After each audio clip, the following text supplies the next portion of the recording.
unknown.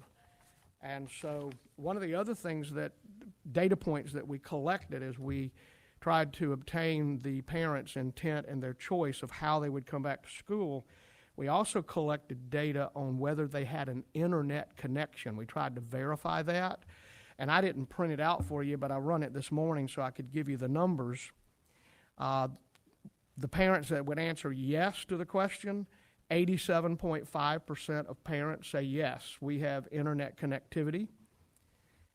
The no, those that said no, I do not have access to internet, is 3.4% of our students. And I think in that instance, you'd want to know the number. That's 1,274 students that said they do not have access to internet. And of course, we still have 9% unknown, and that should not surprise us because there's 9% roughly that we don't have their intent to return. We will continue to collect that data as these students where we didn't know their intentions, as they come to school, we'll try to get, but it's the best data we've ever had in terms of how many of our students do not have internet connectivity. We are in a good spot with those numbers to provide hotspots for every student that doesn't have internet connectivity. We've long had the devices. That problem was not an issue for us. And we have contracts and hotspots in hand to cover more than the no's. And so if we see that that number increases from the unknown group, we'll be able to manage that. Okay. Then the last thing we talked about yesterday, homeschool, what has happened with homeschool. And probably the best way for me to compare is to take July and August of last year and compare to July and August of this year. We always have parents in the summer that are going to shift and give us an intent to homeschool. So in July 2019, we had 80 students that filed their intent to homeschool, 80 last year. This year, July of 2020, we had 172. So you can see an increase of a little bit less than 100. In August of last year, we had 186. That's August of 19, 186. And then in August of 2020, and of course we're basically halfway through the month, we're at 127. So actually fewer in the month of August this year than you had last year by 60. So when you put those months together, a year ago, July, August combined, 266 intents to homeschool. And July, August of 2020, we're at 299 intents to homeschool. You can see it's a slight uptick, but it is not significant. And I do believe the fact that we came out early with choices for remote and virtual and gave parents good options, I think that's why we haven't had more homeschool than we probably would have had if we had not offered those kind of options. So that's really my comments today. I wanted to bring the board up to date. This is all data as of last night, so it's the most current I could have provided you. So that's why it says as of August the 13th. It's actually end of business August 13th. And as we move into school opening on the 24th, 25th, as we talked about yesterday, the first couple of days we won't be too ambitious with counts because there's 9%, about 3,000, 3,500 students that we don't know where they are. Many of those, if they don't show, we still won't know. But as we approach midweek to later days in that week, we'll start running the reports with Ms. Presley's office, where you'll start seeing counts by school. And then we'll try to create some of these reports again where you can get some updates of what's it look like traditional, remote, and virtual. Once we take all the unknowns and those that aren't coming out, take all those students out, then you'll have 100% of our students accounted for in one of the three options that we're offering. Questions? I have one. Have we had any difference in kindergarten enrollment? You know, it's hard to know. I mean, this time of year, it's not unusual for kindergarten to be low a week or two out of school. We're seeing similar looks. So it's hard for us to know. We have encouraged, we've tried to reach out as best we can. Of course, you know, kindergarten students aren't in our system unless they have a sibling, so we're not able to reach out. But our magnet schools, you know, their kindergarten groups are full. We haven't we've seen them make their choice, but we haven't seen a lot of students drop out of that. In some schools, kindergartens are, full-blown. Others, not as much. So we'll just pay attention to that and see what happens. Again, our plan is not to adjust staffing, to gather the data, and then if we are down in kindergarten and some of those younger grades because the parents are choosing homeschool or some other option, then we'll try to deal with it through attrition over the next few months to right-size the staffing, if that's what's necessary. It's impossible for me to know at this moment exactly where we will be. My gut instinct says that it would be elementary where we would have the greatest problem of students not coming, simply because we all know how hard it is for a kindergarten, first grade student to do remote work. And if a parent's nervous about sending them to face-to-face and they feel like that's their only option, they may decide to do homeschool or some other option. I know that all of us sitting here have experienced in that first week of school, if you go to any school, there are people sitting, which will be a little more complicated this year because we can't have as many people sitting there waiting. If you want to make sure that people understand that there will be protocols in place where we can't have more than a certain number of people in any office space. But I do know that there are a lot of people who wait until they see the bus go down the street and realize that, oh, school started. Yes, So, ma'am. Yes, ma'am, and that is true. We will activate social distancing. We're expecting people to wear masks. We're putting signs up like you see coming into this building. Those signs are already at schools and should be up. And then we'll remind them on that first day that we're not going to have 40 people waiting in a small office. We'll have a limit how many can be there. The others will have to social distance outside, and we'll work them as fast as we can. Many schools who anticipate, particularly these schools that have high numbers of unknowns, will set up kiosk and areas in media centers, innovation spaces, so that they have a place inside in the cool where staff can help them work through their choices, and we'll work through that as expeditiously as we can to enroll kindergarten students and help parents make their choice. Now, if they're unknown and their choices, and they just put them on a bus to come to school, we have already scheduled all the unknowns into a traditional class setting. The school bus routing has every unknown on the school bus route. So we're prepared for those unknowns to come to school. The question will be, will they come to school, and then we'll react to that. But that's, again, how we've tried to approach it so that no one is left off the list that ought to be picked up and come to school the first day of school. thank you so much. I just really appreciate the detail of the work that we're seeing in this county. Your staff has done an amazing job. I mean, that is, realizing that a lot of these people will just be there and knowing that they're going to be assigned, and that will create a lot less confusion and chaos in my mind. So thank you so much for that. Anyone else? Might as well ask the devil in the problem. How is transport and coming with drivers, and how do we look for the future for the beginning of the year?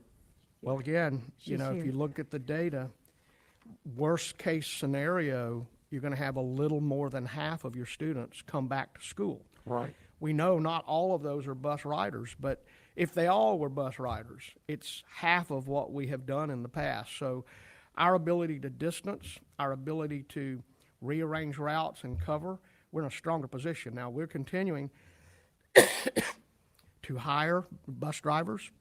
We're going to continue to fill our vacancies, again, until we really know what we're working with, because we know that's always been a shortage area. We don't want anybody to think we're laying off a bus driver. Do you have anything to add? Yes, ma'am. We have 14 vacant routes today after the consolidations, but we have 4 that will be coming out of class. So 10 vacant routes on the first day of school, which does mean that route managers will be driving, but we will be able to get the students to school. And we have 2 more coming in to train the following after school starts. So we're still training. Well, I want to say, she was there helping fill the buckets, and we were talking about this issue, and I said, I can't imagine trying to create a schedule for an unknown. So, I appreciate her taking on this particular position at this point in time, and just needed to say that publicly. Well, I think it's very good to hear that you've already looking at routes that can be minimized or reduced or whatever, getting down to 10. I know we would like to have 0, but we would like to not have 50. So, that's great. I think 10 is for you. You've been there, that's manageable. Please tell the people that are helping manage that how much we appreciate them doing the double duty. And it's a good way to start. No panic, and so thank you very much. All right, thank you. And I did double check after yesterday's discussion about transportation's website. On their, I think it's goyellow.com Yes. is their website. Right there on their main page, Yes. a description of all the COVID precautions. We will be asking students to wear masks on the bus. We'll be asking for hand sanitizing as they get on the bus. That's all been set up. So we'll continue to reinforce that. I think because the routes, it's probably a better position we've been in several years in terms of just drivers and routes. That's going to make things run a bit smoother in terms of the end game where everybody would run on time. Of course, we know what it's like the first day of school. Even though we'll have fewer students, you still have to make sure those little ones know where to go, and you've got to train them and go through that process. But we will do what we've always done. First day or so, we'll authorize transportation to arrive a little bit early. Schools will get those young kids out on a ramp so that we're ready to get elementary off on time, because we know that is so critical to high school and middle school being able to deliver on time. Mr. Dennis, I saw that you may want to add. Yes, ma'am, just to kind of prime the pump here with some of the calls you may be getting. Let's remember that reduced number of students physically attending doesn't necessarily mean reduced number of stops. Instead of having 5 students at a stop, you may have 1. So we have to plan for all of them. There is a strong possibility that we'll be able to reduce once we see the dynamics and see how things shake out in each individual route and get to a point where we won't have any shortages. But I don't want to set a false expectation. Also, the public is going to see buses that are not full. They see that every time, even during a normal school year, because at some point in time the bus is empty and the bus only has 1 student, but more so this year than ever. So let's be cautious of those and be cognizant of that as well. Yeah, Thank you. I think it's a good year not to be in the car rider line, either before or after, because I think that will be a bit of the panic in the mornings and the afternoons. There will be a lot more grandparents picking kids up and things like that, but I appreciate the They've been proactive. warned. Yeah, right. The proactive views that you've taken in solving this, and I think it could be a great opening for us. Thank you, ma'am. Did you have something else you were going to add? I did want to say that do be prepared for longer routes, because although we have less students, and combining the routes to cover the shortage of drivers, the buses will be covering a larger area. So that is something, but it's not going to make a huge difference.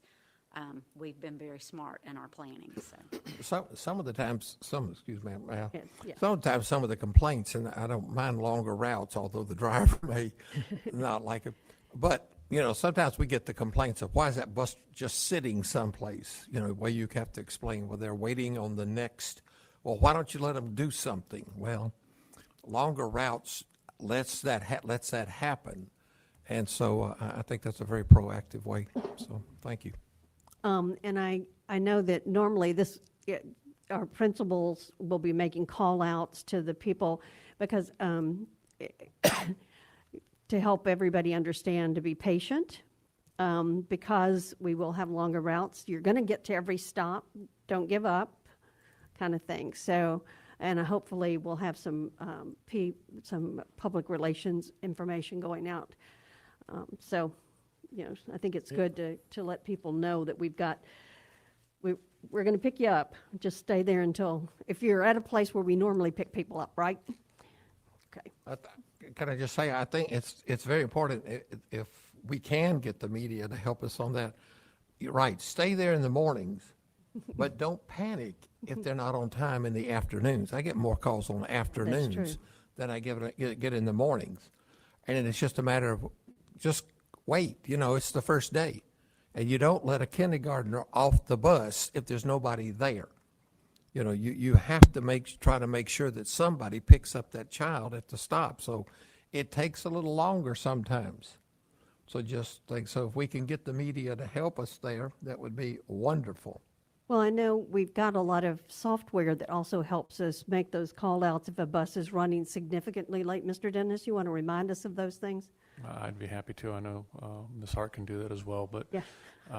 we do have a very proactive system now where if we're going to be extraordinarily late, they have the ability to push a call out to the parents and guardians on board that bus. Our focus has been refined over the years, and our emphasis really in the afternoon is at the middle school level, because as you can imagine with the three-tiered system, those are the ones that feel the biggest brunt of the delays. And so we're actually working with those principals as well to make sure that they are very proactive with their parents to keep those calls down. Good. Thank y'all so much for your work. Yes. Okay, anything else under comments, Mr. Thomas? Oh, ma'am, that's all. All right. I should see the clock in the back of the room. Okay. So moving on to our agenda review. First item is are the minutes. Do we have any additions or corrections to the minutes?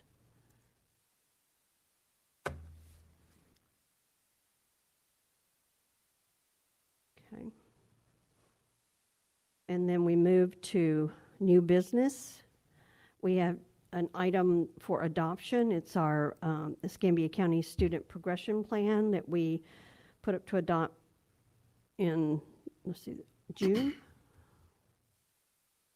Are there any questions or comments on, we will have a public hearing on that. Okay. Just, Okay. I know this is online.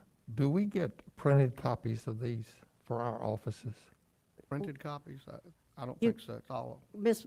Buswell could print you a copy. I just think it wouldn't be bad for each board member to have a printed copy. Okay.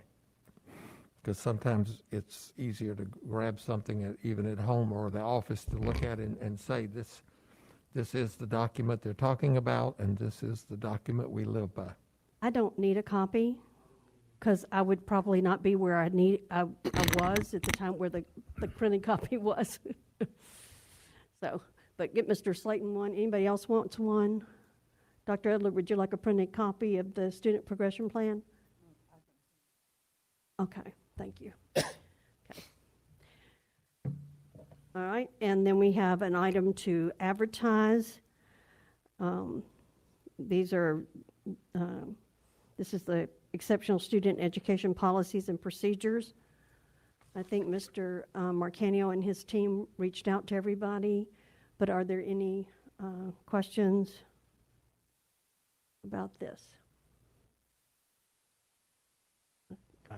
I had a whole life with SPs and Ps for 20-some years, so I feel comfortable with what they've done. Basically, with the special programs and procedures document, the state DOE dictates what must be in there. And my question to Ms. Zaffron and ESE was, did we deviate from anything? And the answer was no, which was a great answer. Yeah. I also asked her if there was anything new in it, and she had said that there was one section they had to, but I think next year will be the big open book, so to speak, where they'll be a bigger, there might be additional changes. But again, this is the document where it's pretty prescriptive what goes in there. So. Okay, moving on to the consent agenda. And we have nothing under alternative ed. Continuous improvement, this choice transfers. And then we have all the turnaround school supplemental services applications. Any questions? I know Dr. Edler and I were talking about that section in there that talked about the navigators and their personal automobiles. Did y'all decide to take that out? Yeah, yes, ma'am, that has already been corrected not on your print copies, but on the portal that is used to work with these with DOE. It's already Okay. been corrected. Thank All you. right, thank you. Any other questions on those? Very nice presentation yesterday. Okay, moving on down to Title I, the Memorandum of Understanding between the school board and Washington County, actually with the Panhandle Education Group. Any questions there?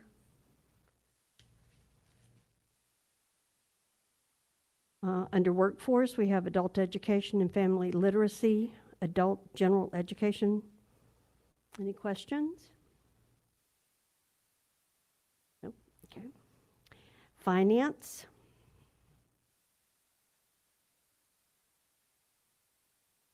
Looking, stop me if I go too fast. We have, okay. Legal services, the accounting operations, budgeting,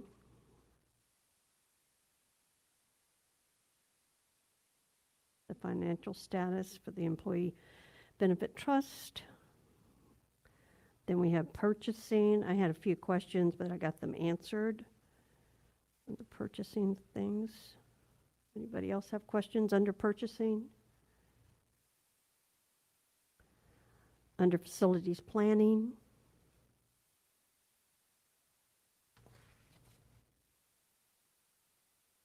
Moving on to human resource services, the instructional professional, appointments, reappointments, transfers out of field, resignations, etc.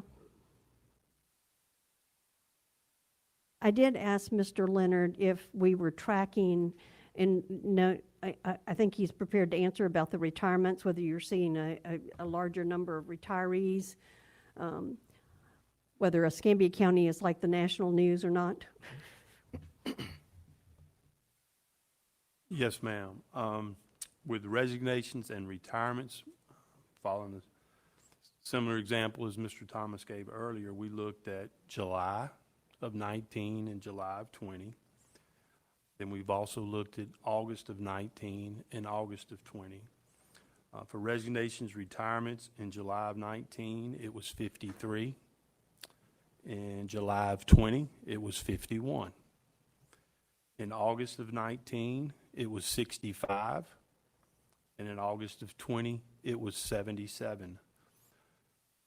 For leaves of absences, we have seen a slight uptick during this year. From last year during this time, it was 23. And right now, currently, we have 45 that have requested a leave of absence. So those are the numbers as it relates to retirements, resignations, and leaves of absences comparison to last year to this year. Thank you. Thank you. Any other questions or comments? Okay. All right. Moving on.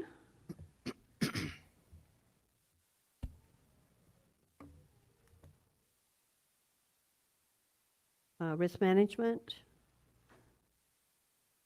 employee services, into operations.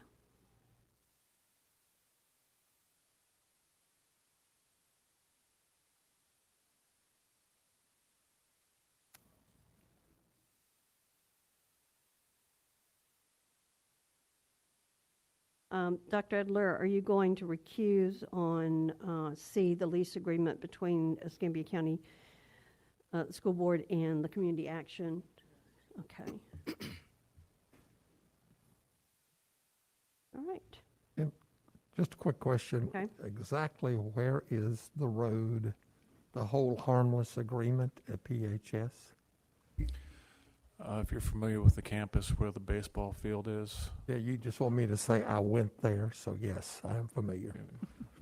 just, A long time ago. It was a A long thank, time thank you for ago. clarifying a long time ago. I So, was not when it and was it's- at Pensacola Tech. It was Its there. current configuration, where the baseball field is to the west, we've annexed all those parcels adjacent there so we can relocate tennis courts and adjust the bus ramp. It's a portion of that area right there, all those aggregate parcels. So to the west. toward E Street. Correct. Thank you very much. I know right where it is. Yeah. And I made the comment that that contract was not in our normal format. It didn't have the footers on it, and there were, my signature page is okay, but some people's signature page, we could just take it out and put it in any contract. So I think it didn't come from our legal people. I just want to be on the record saying that. School food services. I saw in the, it's not related to this, but I did see where we were reaching out, trying to get a handle on remote students. Can you kind of give us an update on where we are with that and how that's being handled? I don't know I if don't see Jelena's here. Jelena She probably here. has data. I don't know the data. I know we have a process that we put in place where we're collecting, because we are going to serve breakfast and lunch to remote families that Yep. need that. And Mr. will that be Dennis? daily? Will they pick it up daily, or are we going to try to do Oh, daily. something like a Daily, weekly? well, it'll be a drive-by situation, much like we had when we were completely shut down. It'll be choreographed so that those remote families will come at a time that they're not in the middle of a car ride or line, for example, in the morning. They don't interfere with normal lunch operations for traditional students. They'll come and pick up grab and go breakfast and lunch at the same time for their students. They're registering now so that we know who's authorized. We are allowing them to pick up at the school closest to them. They may have choice to some other school, but if another school is closer, we're able to accommodate that once we register. Mr. Dennis? And I think I remember from what I read is that you can pick up at one school for all your children, no matter where they go to That's school, correct. correct? That is correct. That's correct. The reach out is to try and get parents and guardians to avail themselves of the tools we have in focus with their specific forms. And again, what we're trying to do is not over-prepare meals, but make sure we don't fall short as well. Mr. Thomas hit it. The good news is, because our schools are staggered start times, parents can choose locations, they can choose times that are most convenient and most conducive to them. I think we've covered it, but Jelena, you want to add anything? And I bet else to this? Jelena can tell us how many. The guru of food. We've had about 1,000 that have requested to pick up so far. Again, we're trying to close it, so to speak, on Monday. The biggest school right now is a middle school with about 70. And then, of course, you have some schools that only 4 or 6 right now. So we'll see over the weekend if we get a significant increase. So again, are we being proactive like we have with classrooms and assuming that a lot of those students that are unknown at this time, we're preparing food for them Yeah, at schools? if they're unknown, we're contemplating they're going to show up face to face.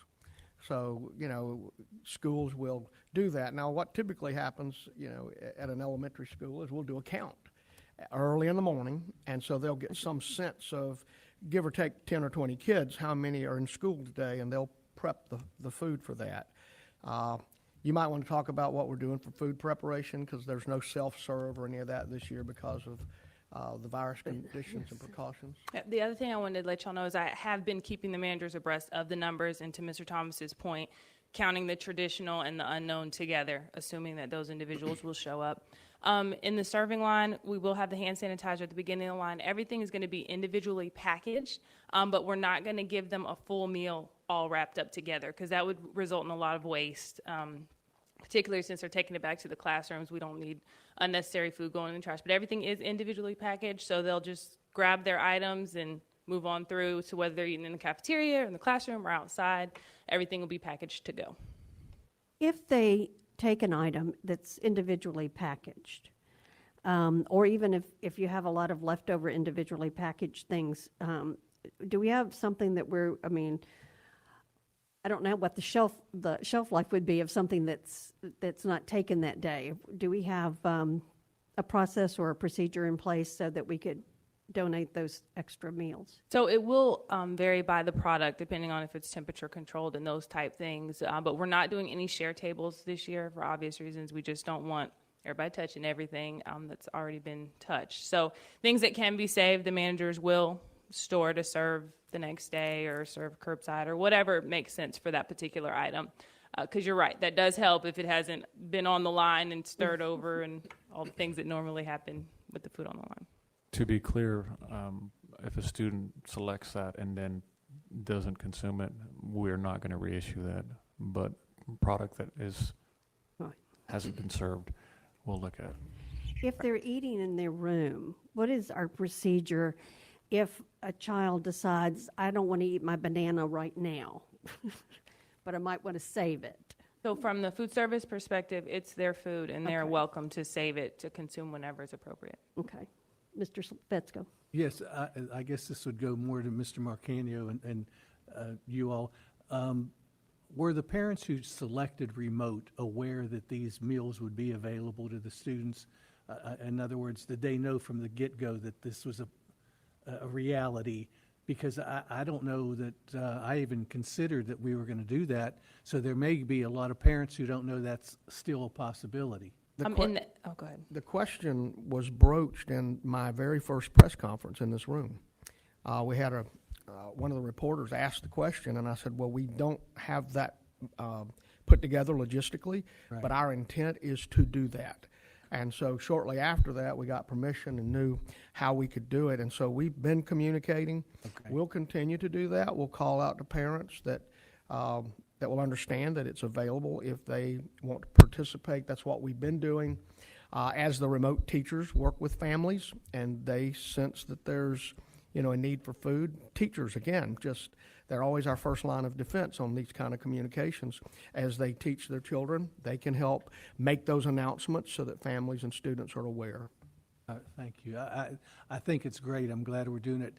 I'd like to take a moment. This is going to change it 180 real fast, but within the Human Resources Department, there was a notice of an employee who passed away, and having Jelena here sparks it even more. And if we could take a moment of silence for Miss Charlene Pinto, who was in the Food Service Department, passed away. What a wonderful lady. Her son and my youngest son grew up together, and just as sweet and kind and good person as I've ever met. So if we could bow our heads for a minute, I'd appreciate that, and I know the family would.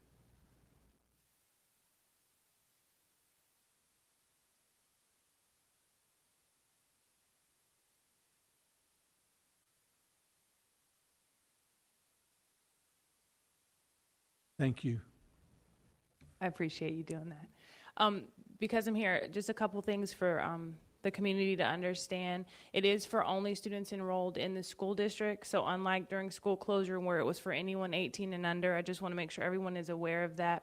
And also, because we're still operating on the National School Lunch Program, we will have to identify the students either by name or student number when they come through for pickup. So it'll take a little longer than it did during school closure, but we will make sure to serve everyone that needs a meal.